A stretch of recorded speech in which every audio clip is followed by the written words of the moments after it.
How do we improve air quality? Because let's be honest, it's going down.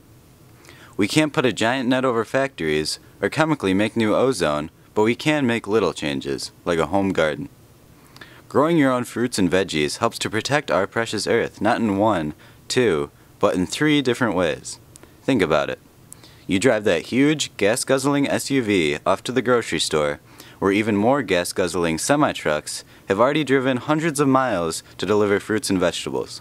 This produce has been harvested by the world's most fuel-inefficient tractors the world has seen, and grown with thousands of different toxic chemicals, which are washed off into our water. Then, they are evaporated back into our already fragile atmosphere for us to breathe, along with those pesky gas emissions. The other option is to reach out your window and grab that fresh head of lettuce. The age of home gardening has arrived. Every single day, countless people get in their car, start the engine, let the exhaust pipe billow, and drive on down to the grocery store. But do they really know what they're doing to the environment? The average American drives a car that gets around 23 miles per gallon. This American also drives to a grocery store that is about 4 miles away. This means, on average, we spend about 0.5 gallons of gas round trip per week to get produce on our plate. Now we get it. We still need to get everything but fruits and vegetables from the grocery store, but it's not just our cars that are damaging the atmosphere. Countless semi-trucks drive millions of miles every year to deliver this fresh produce to our local grocery stores. So we're on our way now to Griffin Bergers to see if they have any more information about home gardening. My name is Kara. I am the garden center manager here. I have friends in Detroit that do massive gardens and contribute to Easter Market on Saturdays. So yeah, I mean, it's a cool environment down there. You can meet a lot of people that are actually your food source, which is, I think, more important than going to Meijer, Kroger, where you have no idea where that came from, and probably by the time it even got to the store, the nutrition is already out of it and all that. When you buy food from a large chain store, like Kroger, Meijer, or Walmart, do you really know where your produce is coming from? Well, we do, and you're watching it right now. See how far away your fruits and veggies are coming from? The transportation costs energy and lots of it, and it's polluting the atmosphere and causing health problems all over the place. And that's not even mentioning the chemicals used and the nutrient value lost. I home garden because I like to know where my food comes from. I know it's just grown right in my backyard, and I also enjoy doing it. So just for the activity of it and knowing that I can go out and grab a tomato for my salad or cucumber or whatever I'm growing, but mainly just to know where my food's coming from. Highway vehicles, marine engines, locomotives, and aircrafts are the sources of pollution in the form of gas and particulate matters, which have emissions that affect air quality, causing damage to human health. Toxic air pollutants are associated with cancer, cardiovascular, respiratory, and neurological diseases.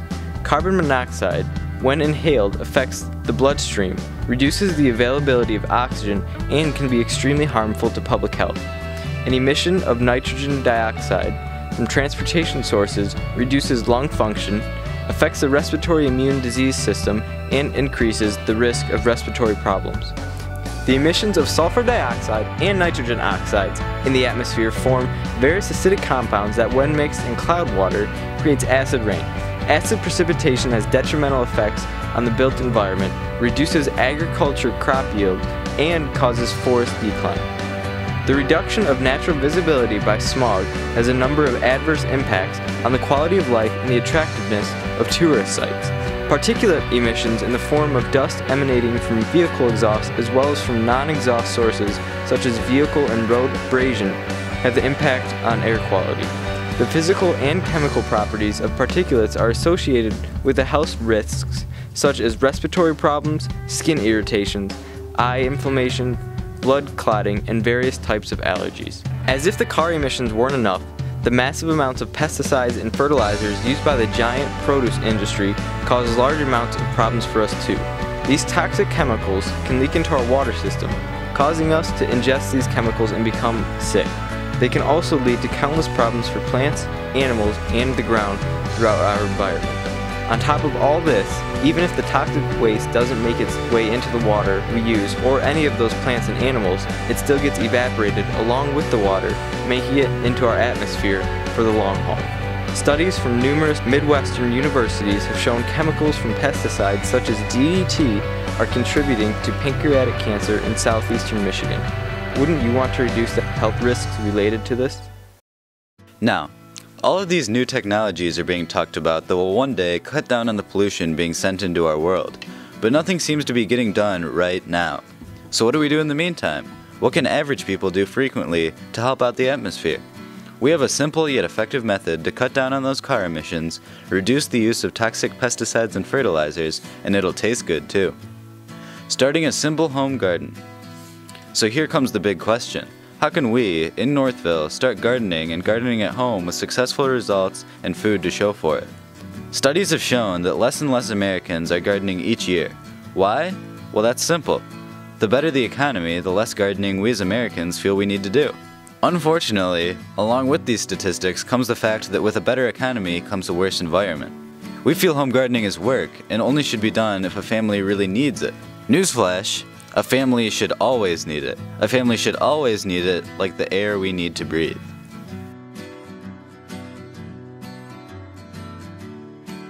I would say there's a couple tips. I would start with the soil. Just make sure it's well drained and add compost or cow manure to it. Organic matter really is good for vegetables. My second tip would be make sure you're planting in a sunny area, especially if you're growing vegetables. They need at least 6 to 8 hours of direct sun. And water thoroughly would be my third tip. So on like really hot days, you want to make sure you're at least 3 times a day watering. I mean, obviously if it's raining outside, you don't have to worry about it, but you want to make sure you're constantly keeping that going.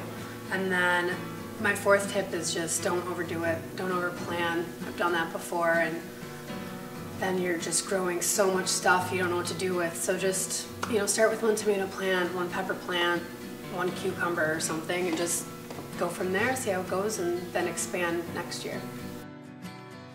Here are a few more tips for beginner gardeners.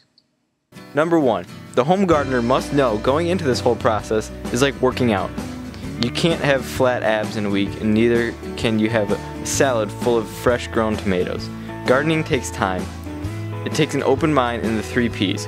Patience, patience, and more patience. Rushing home gardening will only lead to shriveled leaves and vegetables the size of peas, and even those will be small. Number 2, this happens to also be the number 1 rule in real estate, so all you realtors look alive out there. Location and everything that has to do with location. Placement is everything. Avoid planting too near to a tree, which will steal nutrients and shade in the garden. In addition, a garden close to the house will help to discourage wild animals from nibbling away your potential harvest.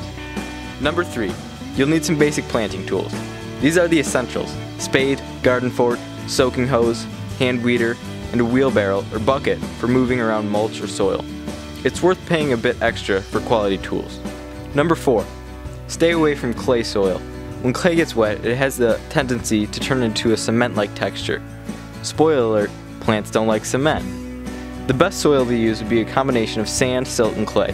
This allows for optimal water drainage, but allows it to still retain nutrients that the plant needs to grow. Number 5, start simple. We're not trying to feed Africa here. Go slow. Some good crops to start with include green beans, onions, strawberries, peppers, and tomatoes. All are easy to grow and offer countless options for cooking. Some of these plants are best started as seedlings, but most can be grown straight from packet seeds. Although it is not done so much in domestic situations, one promising method for gardening that is being used in some larger scale situations is hydroponic gardening. This system sends nutrients and water to the plants directly. Hydroponic plants grow almost twice as fast as regular plants under the same conditions. They can also produce more crops than regular plants if maintained properly, and it allows for indoor growth. In addition to producing more food, providing it faster, and the fact that it can be done indoors, it can also benefit the environment. It uses less water, fewer pesticides, fewer fertilizers, and since it is a soilless system, topsoil erosion is no longer an issue. In addition to all of this, it also uses less space.